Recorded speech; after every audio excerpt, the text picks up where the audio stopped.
Which of the following complex numbers is equal to 5 plus 12i inside parentheses minus 9i squared minus 6i? This is what I'm going to do first.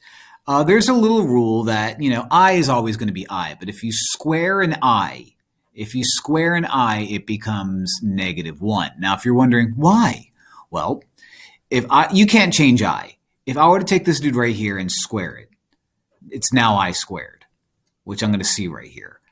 I also have to square that.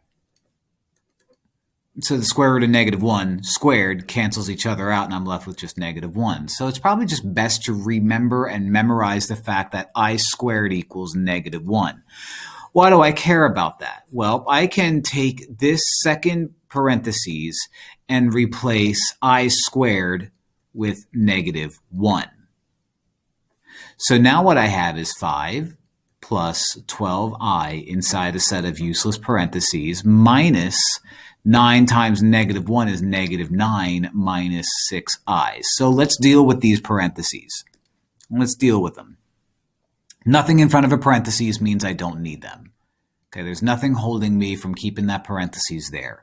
However, a negative in front of a parentheses has you distribute the negative or flip the sign inside everything inside the parentheses. -9 is +9.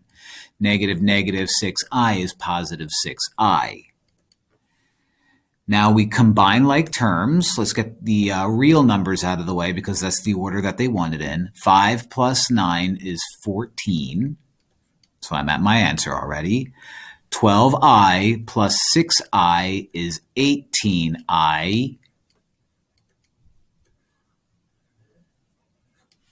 There you go.